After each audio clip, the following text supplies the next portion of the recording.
es como algo nuevo y resuena en mi interior como nuevo y me da como un estímulo y un aliciente.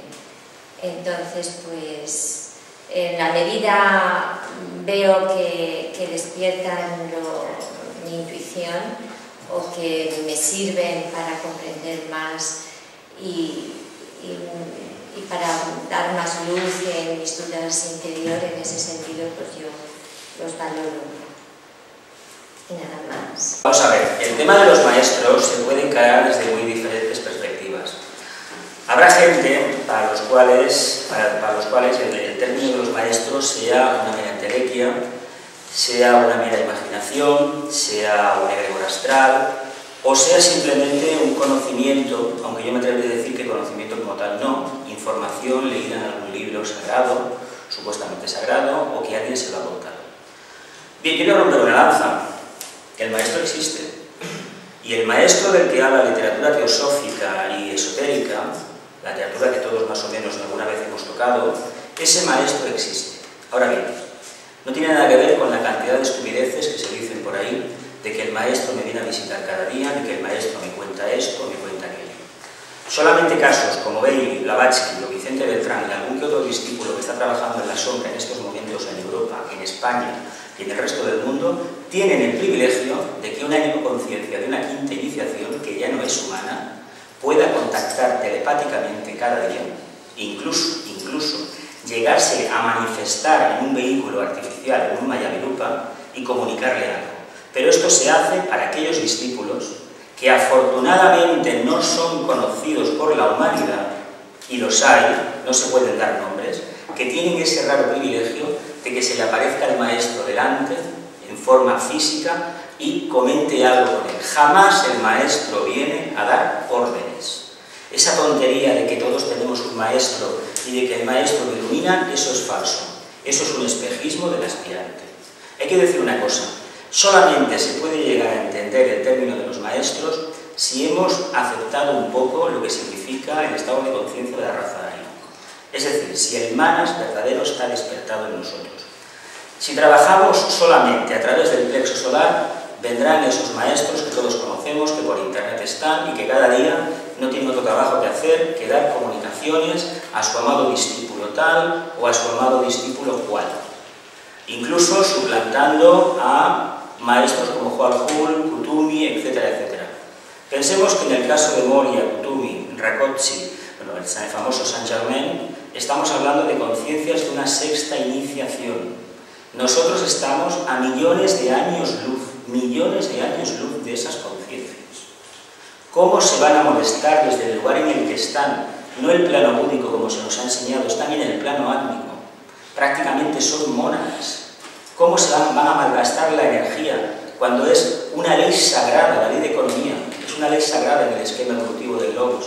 No se debe de quebrantar jamás esa ley.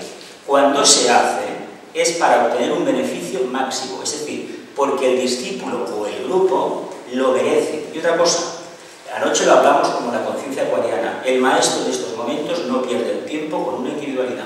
Por muy orientada en la luz que ésta esté, solamente aparece y se manifiesta cuando hay un trabajo grupal, a través del alma grupal. No olvidemos que Acuario es el trabajo grupal, pues la iniciación va a ser grupal. Aunque uno sea de segundo rayo, otro de quinto, de tercero, de cuarto, de séptimo, de primero o de tercero. Pero jamás para las individualidades. Esto que quede claro. Ha de quedar clara esta idea, porque si no, no vamos a entender lo que precisamente en estas fechas se trabaja, que es la iluminación, es Tauro.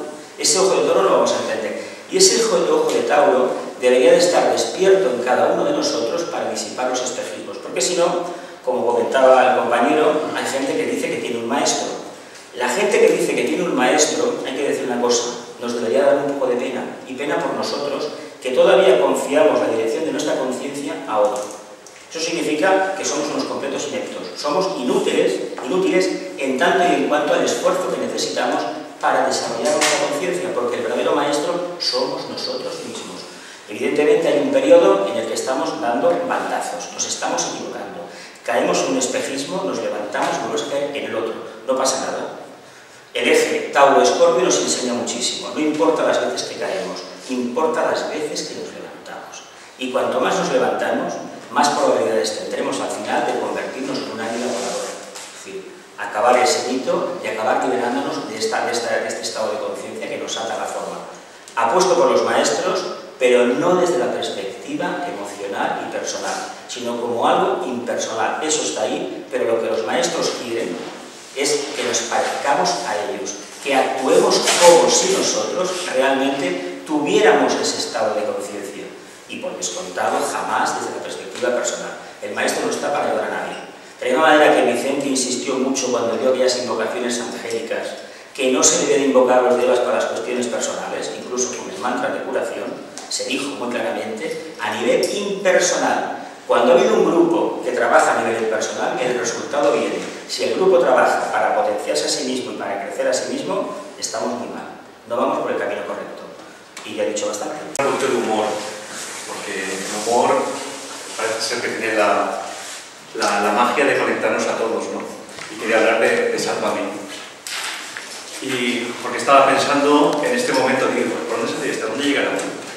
Pues quería hablar estaba pensando en los programas del corazón, y entonces me he leído, ¿qué programa? Un tal Sálvame. Porque la búsqueda del maestro hoy en día es como un programa sutil de Sálvame. Los programas estos del corazón que vemos a hombres o mujeres que imitan al pájaro, al colibrí, al picaflor, que va de una flor a otra, va buscando el néctar y nunca... Es una vida interminable, ¿no? Qué curioso lo de Sálvame. Fijaros que a esto a un nivel emocional, sentimental, pero se podría hacer un programa también de Sálvame, de aquellos que en lugar de trabajar ese estado emocional, están buscando el Sálvame en los libros o en el conocimiento, digamos, ortodoxo. También podría haber un Sálvame de aquellos que buscan desesperadamente el conocimiento de los libros esotéricos. Y siguiendo en esa línea, sería un Sálvame también la búsqueda del maestro. Voy a repetir un poco lo que se ha comentado. Obviamente, el maestro es un maestro interior. Todo esto lo tenemos claro.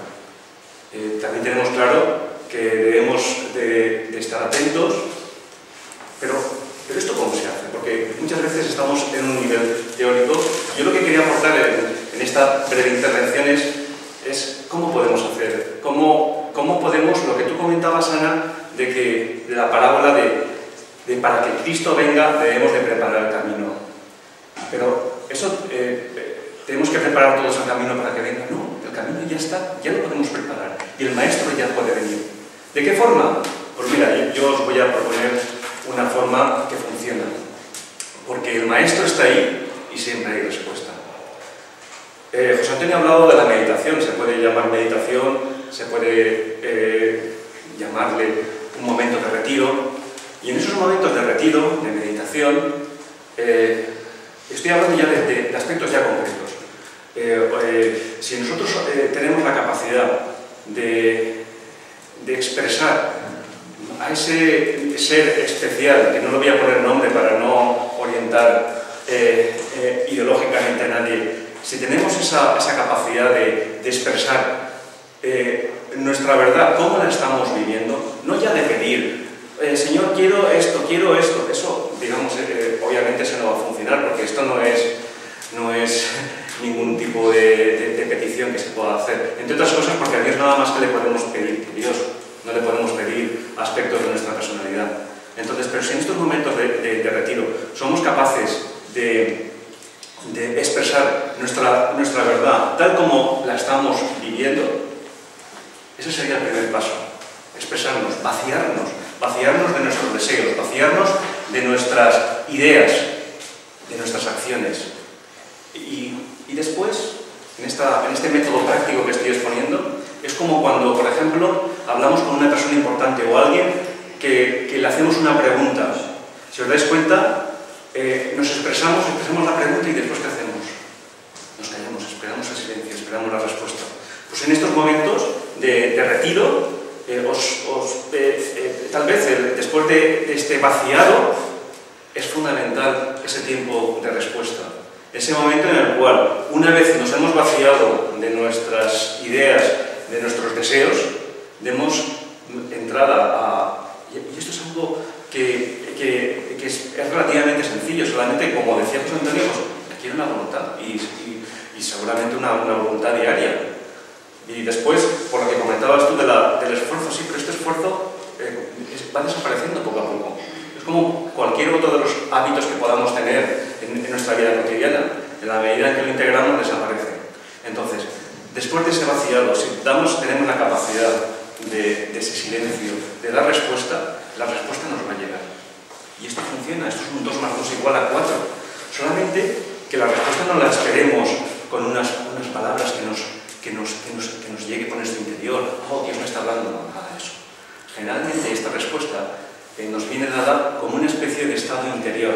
Un estado de interior que si vamos profundizando a través de este estado que nos llega como una respuesta muy sutil, es un estado casi imperceptible. Y ese estado después lo podemos llevar a nuestra vida cotidiana, poquito a poco veréis cómo se va armonizando el estado interior al exterior. Y esto no es hablar, es algo práctico y que funciona. José. Maestros.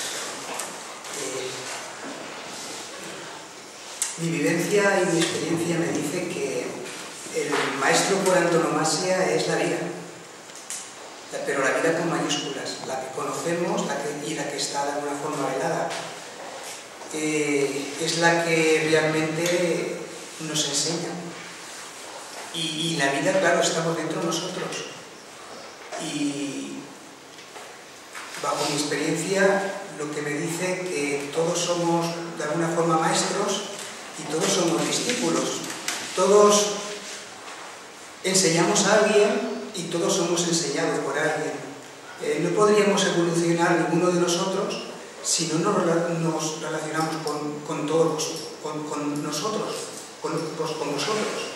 Evolucionamos gracias a eso, experimentamos. Y en esa experimentación está la enseñanza, está la maestría.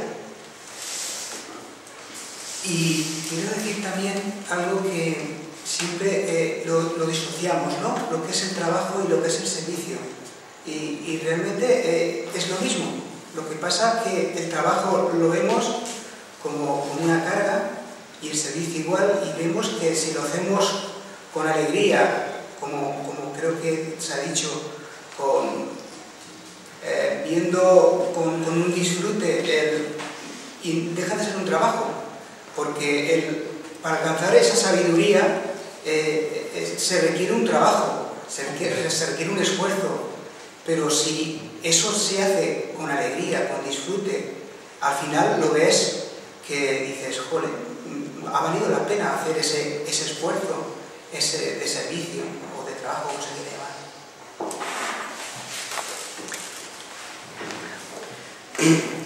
Una aportación de la forma de ver, por ejemplo, el tema de los maestros. Para mí un maestro siempre ha sido un abanderado que recoge unas enseñanzas de una verdad universal o de una verdad interior para manifestarlas en un tiempo y en un lugar. Entonces, igual que mi marido ha estado diciendo de lo occidental y lo oriental, pues han habido maestros y hay maestros que se sitúan en un espacio y en un tiempo para soltar esa verdad, para manifestar esas enseñanzas, para dar unas normas de conducta, de seguimiento, de pensamiento, que en el momento tú ya las has adaptado a ti, las has interiorizado, las has vivido, te liberas de ellas para poder ir buscando mayores verdades hacia adentro, hacia afuera, hacia otro maestro o hacia otra forma de llevar la vida. Mila estaba diciendo que la mejor forma de todo esto es seguir hacia adelante, seguir en el interior, y creo que con la base que va dando todo el mundo, cada uno puede ir cogiendo su propia forma de seguir. Rafa. Sí. Personalmente, creo, estoy convencido desde hace tiempo y sigo en ello, intentando cuestionarlo todo, como nos han dicho no solo Buda, sino todos los sabios nos dicen que miremos por nosotros mismos y no nos dejemos ciegamente llevar por muy apetitoso, por muy atractivo, por muy tentador que sean las ideas que los demás nos transmiten. Estoy convencido plenamente de que los maestros existen. Los maestros, tal como Ana lo ha planteado, aunque solo ha hablado del Maestro Jesús, pero bueno, todos, no sé si todos o casi todos hemos leído en libros, hemos oído hablar de maestros. No soy consciente realmente de los planos internos, en el sentido ordinario. Tengo, como todos tenemos, en algún grado la intuición, y entonces tengo que reconocer humildemente que de seguir lo que mi intuición me dice. Mi intuición me dice que va cambiando, y espero que sea así día a día, que vaya aumentando. Puede que haya días que disminuyan, pero la intuición, en la medida que estamos atentos, estamos alerta, va aumentando. Y esa intuición nos va permitiendo ir reconociendo muchas cosas. Entre estas cosas, algo que ya habéis dicho muy bien y que es importante que estemos de acuerdo. Hay muchas clases de maestros. La propia vida es un maestro, las enfermedades, las crisis, los obstáculos que tenemos continuamente cerca de nosotros y que nos atañen, pues son estímulos que nos hacen aprender, son maestros. Hay personas que, sin ser lo que se llama un maestro de la quinta iniciación, pueden ser discípulos, pueden ser iniciados y son maestros. Estoy totalmente seguro de que los maestros espirituales de la quinta iniciación pues se han mitificado de tal manera que se ha deformado, incluso desde tiempos de Blavatsky, no por Blavatsky, que hizo con su grado de conciencia, pues hizo lo que creía que tenía que hacer, sino los seguidores, y desde entonces se ha ido deformando y se sigue deformando. Conozco personas que dicen que les inspira el maestro tibetano porque han leído mucho los libros de Miss Bailey, del tibetano, y creen que en sus meditaciones están recibiendo. También son, como sabéis, egregores. Hay muchos egregores que algunos son de los maestros o de los grandes seres. Cuando tenemos devoción y pensamos y sentimos mucho en alguien, vamos segregando una energía, unas formas mentales de tipo vital, emocional y mental que configuran unas formas que tienen su vida en los planos sutiles, y hay personas sensibles que contactan con ellas. Hay también entidades que se comunican, hay personas que escriben libros porque dice que alguien se les ha aparecido y es así, no es que estén fingiendo, y les ha comunicado. Pero esos no son maestros, porque cuando analizas desde cierta conciencia te das cuenta que aunque coincidas en muchas cosas, pero hay otras que denotan que no lo son. Los maestros no se comunican así. Creo que desde Vicente Anglada, que nos decía de que existían nuestras ramas, su propia rama, que podíamos tener unas influencias, etc., él no está ahora físicamente, está trabajando, por supuesto, pero no está físicamente para cambiar desde los 20 años aproximadamente, no recuerdo exactamente, que habló de esto. Y creo que los maestros cada vez tienen tanto trabajo, si podemos intuirlo a unos niveles sutiles, que, como decía Jesús, no están entretenidos ahora en contactar con discípulos, porque hay personas dentro de la línea jerárquica que no llegan a ser maestros y que pueden hacer muy bien estos trabajos, y no solo físicamente, sino de los otros planos, porque podemos estar, digamos, relacionándonos ahora físicamente, en otro momento en otro plano astral, etc. En definitiva, creo que hay bastantes espejismos y que seguramente estaréis de acuerdo que de vez en cuando, como ocurre aquí, pues no está de más hablar de maestros, pero es tanto el trabajo que tenemos que hacer en la vida que entretenernos en imaginarnos si nosotros estaremos o no, que es fácil caer en alguna de las múltiples espejismos que hay por doquier en todas partes.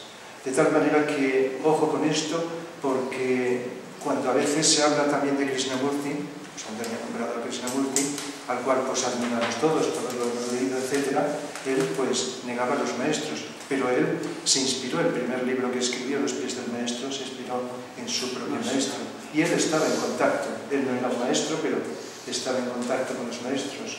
Posiblemente la razón sea que a la gente a la que se dirigía era mejor decirle lo que le decía, mejor invitarle, igual que puede ser hoy día. Aquí no crean los maestros por esa devoción que se crea, sino que miren las cosas por sí mismos. Pero una cosa es lo que dice que están los libros y otra es la cosa, el nivel de conciencia en que estaba y los contactos que él tenía, que eso es distinto, aunque no estén los libros. Por lo tanto, los libros nos pueden ayudar mucho, pero también nos pueden engañar. No el libro, sino nosotros nos engañamos con lo que leemos o con lo que escuchamos. De tal manera que, en síntesis, para ser breve y terminar, creo que en la medida que estamos más atentos, la intuición se desarrolla y vamos encontrando ese maestro interno, o nos vamos acercando, cueste lo que cueste, el tiempo que sea, el cual llegará un momento en que quizá nos prepare para discernir si realmente esos maestros pues son. Siempre se ha dicho, bueno, Vicente lo decía también, recuerdo, y que no se puede contactar con un maestro espiritual si previamente no se ha hecho con el ángel solar. Si no ocurre así, es lo más probable, lo casi seguro, que se contacta con espejismos. Por lo tanto, yo dejaría esa inquietud, que a lo mejor pues, la tenemos como todos aquí en este momento, y tratar de mirar con atención hacia adentro, igual que hacia afuera, para tratar de intuir, captar qué es lo que nosotros, o a veces la persona más ignorante, nos puede enseñar. Yo, como llevo unos años trabajando con enfermos mentales, pues también he podido descubrir lo que antes era una teoría, cuando estudias en psicología las características de los enfermos mentales.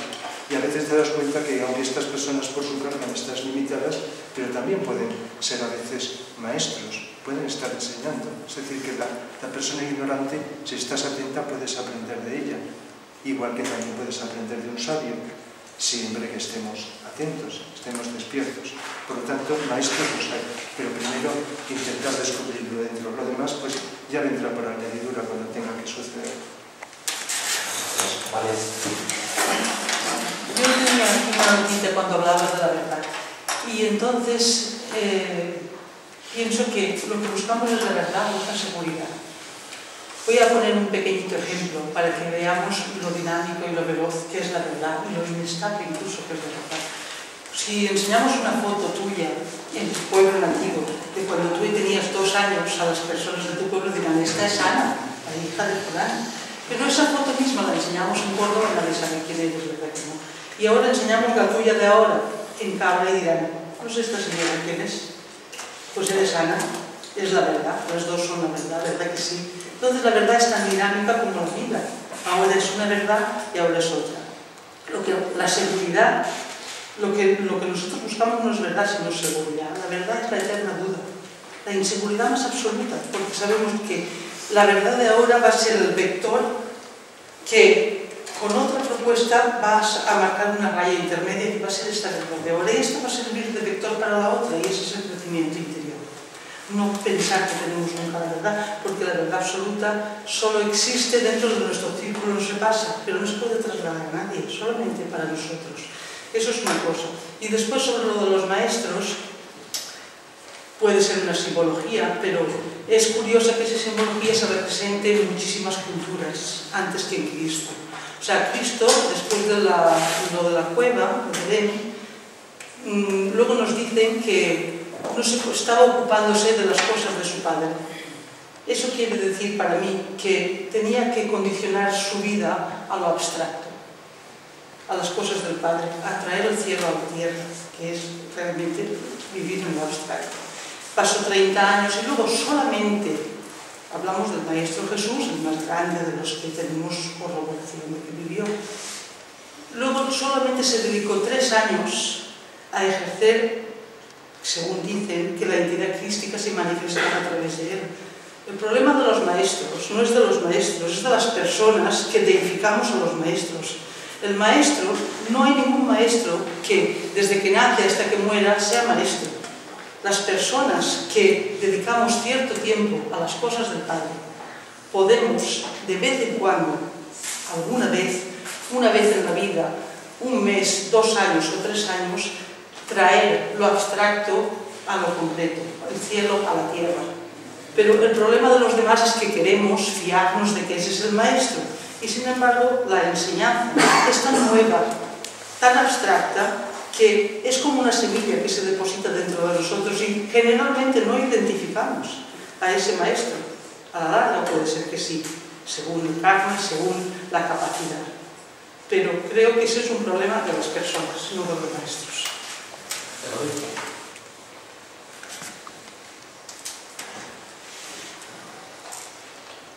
La verdad dicha por otro no es mi verdad. Vamos a ver qué es lo que llamamos verdad. Puede ser aquello que percibimos y comprendemos y podemos expresar. Pero si atendemos a la estructura del universo, ya me habéis oído decir muchas veces que el 4% de todo lo que existe en el cosmos tiene estructura material. Y en ese 4% están incluidos todos los gases y líquidos y sólidos. Por lo tanto, si llamamos verdad a la realidad que percibimos, puede que esa realidad se circunscriba solo a ese 4% del total. Y si hay muchos gases que no percibimos, ese 4% habrá que reducirlo. Y esa será la expresión máxima de nuestra propia verdad. ¿Qué es lo que hace un maestro? ¿O qué es lo que puede hacer interpretado desde nuestro nivel de percepción? Pues parte de ese 96% manifestarlo en parte de ese 4%. Es el proceso que llamamos capacidad de crear o magia. Científicamente existe un sistema perfectamente demostrado y reconocido mediante el que lo que se llama energía oscura, que es ese espacio que podemos decir que es ese 96%, y tiene una energía, esa energía oscura se manifiesta como antigravitatoria. Es decir, tiene una fuerza expansiva y no contractiva. Cualquier objeto o cuerpo que exista en el espacio de energía oscura no será atraído, sino repelido eternamente por cualquier otro cuerpo. Bien, esa es la energía oscura y eso puede ser la característica de ese 96%. La ciencia dice que esa energía oscura, antes de convertirse en materia, en ese 4%, tiene que pasar por la dualidad. Y la dualidad se manifiesta como campo electromagnético. Y el campo electromagnético ha de tener 2 polaridades, mientras que la energía oscura no las tiene. Es unipolar. Ya tenemos un cambio de energía antigravitatoria, o de ese 96%, previamente a una estructura material. Quien es maestro ha tenido que transmutarla en bipolaridad, convertirla de energía unipolar en electromagnética. Es el primer paso para que se construya un conglomerado material. Y parte de esa energía electromagnética se va a convertir en gravedad. Por lo tanto, tenemos una secuencia que es una antigravedad de signo contrario a la que nosotros percibimos y que nos mantiene con los pies en la superficie del planeta, que pasa a otra expresión energética que es el electromagnetismo y luego convertirlo en gravedad. Pero hay un detalle que lo habéis estado repitiendo: la atención, la vacuidad que decíamos, Antonio, el silencio. ¿Y qué supone eso? Supone que esa energía electromagnética es como una cámara de descompresión. Es hermética y tiene 2 puertas. Por una puerta se puede absorber parte de la energía oscura, parte de esa energía unipolar, pero no puede entrar nada de ese 96% en esa cámara si la puerta de la materia no está herméticamente cerrada. Y para que esa puerta esté herméticamente cerrada, no hay que hacer caso a lo que somos, a lo que hemos conseguido, a la consideración social, al respeto que se nos pueda tener, a lo que pensamos, a nada que pueda tener estructura material ya hecha. Y eso podría ser la atención. Por lo tanto, es la capacidad de cerrar y sentirse completamente vacuos para poder abrir la otra puerta y absorber parte de esa energía unipolar. Como somos esa cámara, nosotros somos bipolares. Luego nuestra propia constitución es capaz de transformar aquello abstracto en una primera concreción. Esa es esa energía electromagnética. Pero para que se abra la puerta de la creación y aparezca nueva materia, creemos un pensamiento o un sentimiento o expresemos una actitud, la puerta de la energía oscura, de la energía espiritual, de la antigravedad, tiene que estar también perfectamente sellada. Porque si no, la fuerza antigravitatoria de ese 96% es infinitamente superior a la gravitatoria del 4%, lo cual quiere decir que toda la materia existente sería completamente desintegrada. Para eso hay que tener la segunda capacidad, que es de sellar la otra puerta. Y entonces es cuando se puede abrir la de la concreción, pero a esa concreción no puede irrumpir la energía antigravitatoria u oscura, sino la electromagnética. De manera de que esa energía electromagnética, a partir de 2 de las 4 fuerzas universales, convertirá lo que es electromagnetismo en un orbital de electrones y en un núcleo de protones y neutrones.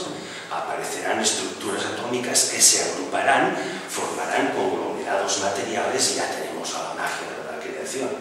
Esto lo hace un ser que se llama, o le decimos místicamente y con toda nuestra devocionalidad, maestro.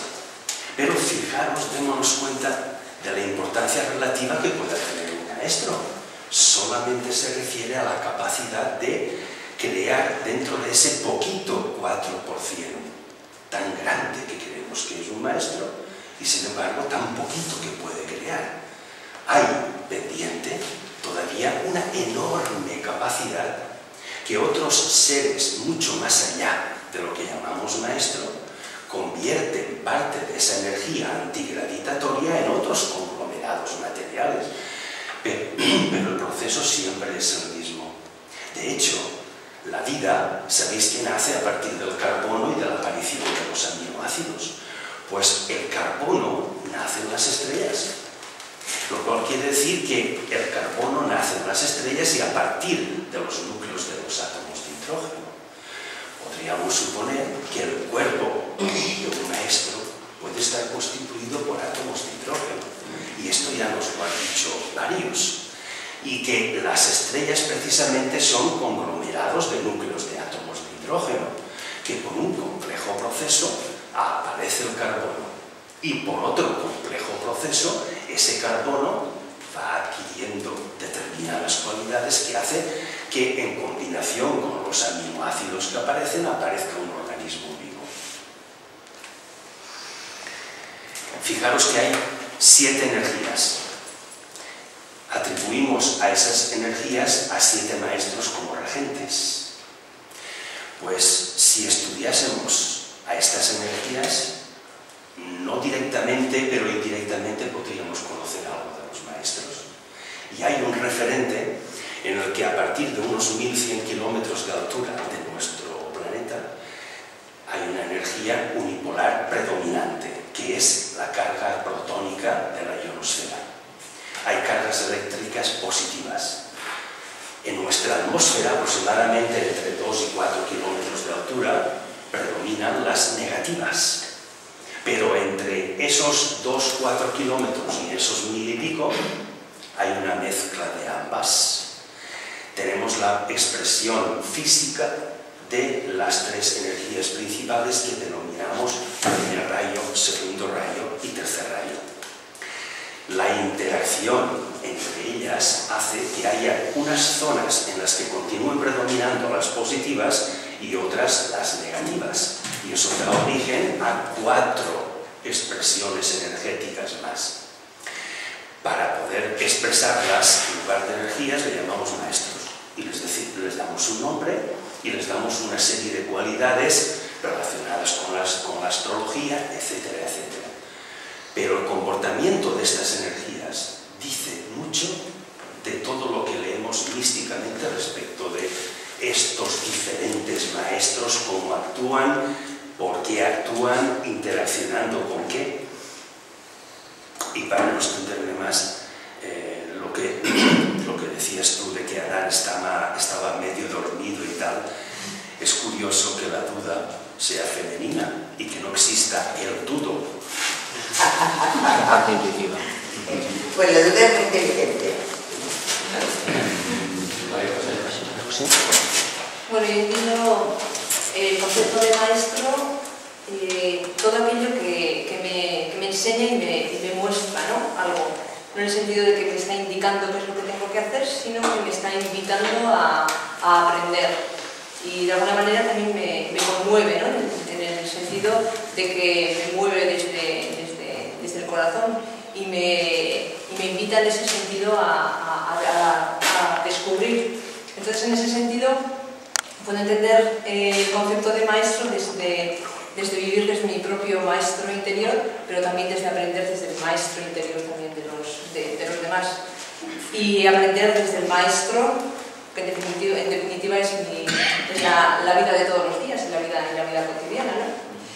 Y en ese sentido luego añadiría la palabra maestría como la capacidad de aplicar en mi vida cotidiana eso que yo en un momento determinado he aprendido o se me ha mostrado, ¿no? Que eso requiere ya un proceso de tiempo en el que no solamente he cogido un concepto pues, mental o un concepto ideal, sino he conseguido hacerlo un acto de la vida cotidiana. Eso consideraríamos que puede ser la palabra maestría, ¿no? Y en ese sentido, pues es como si en cada momento tuviera la oportunidad de hacer una pregunta, ¿no? Una pregunta que es en presente. ¿Cómo consigo conectar con mi maestro interior y vivir eso que yo he aprendido en ese momento? Pero también en cada momento, ¿cómo consigo conectarme con el maestro interior del otro? Y vivir también y compartir con el otro desde ese lugar. ¿Y cómo consigo conectar con el maestro que es la vida, pero en el momento presente? Y en ese momento presente, ¿cómo consigo hacer un acto presente de maestría en cada momento? Entonces es como si en cada momento me tuvieran que, me doy la oportunidad de primero hacerme una pregunta y acto seguido escuchar para poder hacerlo. José. María. Bueno, es que ya no sé qué decir porque se ha dicho de todo y muy pensado, muy inteligente, y yo comparto con todos pues, lo que habéis expuesto. Yo únicamente me planteaba, como que decía Ana, hay una palabra que está muy de moda, sobre todo en estos últimos tiempos, de co-creación, que yo también realmente a veces yo pensaba, Dios, qué prepotencia, ¿no? Hablar de co-creación. Pero si lo pensamos un poquito, todo tiene un inicio, ¿no? Entonces, siempre hay una prepotencia de los que creemos que sabemos y luego no sabemos tanto, y al principio siempre alardeamos de aspectos nuestros que no son tanto, ¿no? Pero yo creo que forma parte del camino de la búsqueda interior. Y yo pienso que también que al principio, cuando uno busca, y busca tan desesperadamente, le sirve todo lo que encuentra, de momento. Entonces empieza a aprender, o cree que está aprendiendo sabiduría real. Hasta que llega un momento, como bien decía nuestra compañera, llega un momento en que uno se plantea y dices, bueno, pues hasta aquí he llegado, he aprendido, he absorbido mucho conocimiento, pero realmente qué sabiduría es la que queda, ¿no? ¿Qué es lo que tengo? Y es cuando empieza el proceso interior, el proceso de búsqueda interior. Y en ese proceso empiezas a despojarte de todo lo que has aprendido o has creído que te ha servido, empiezas a eliminarlo sutilmente, pero no sin agradecer de antemano, es mi punto de vista, no sin agradecer de antemano todo eso que pensabas que era bueno para ti, que era ideal, porque te ha servido para comenzar un camino, te ha servido para tomar la iniciativa de una búsqueda más seria, más honesta, más profunda. Por supuesto que la vida después, cuando tomas esa decisión, la vida después te va hablando, pero en cada cosa, en el insecto más insignificante, en la persona más sabia, te va hablando, y todos son maestros, evidentemente, como decía María José. Todos, para mí, todos son maestros. Por supuesto, en el mensaje de unos maestros, resuena más en ti, en tu interior. Bueno, pues con eso que resuena te quedas, y con lo que no resuena, pues no pasa nada. Opino también que el maestro está dentro, pero para llegar a él, primero se necesita pues todo aquello más superficial, pero que al fin y al cabo pues nos lleva a lo interior, nos lleva a nuestro santo santorum, ¿no?, que está dentro. Y uno empieza a crear su propia vida, poquito a poco, día a día. Es mi punto de vista. Muchas gracias. No hay duda. Tenemos ya el tiempo consumido, entonces vamos a dar por finalizada esta charla y nos volveremos ahora hasta las 12, nos volveremos a reunir para la siguiente.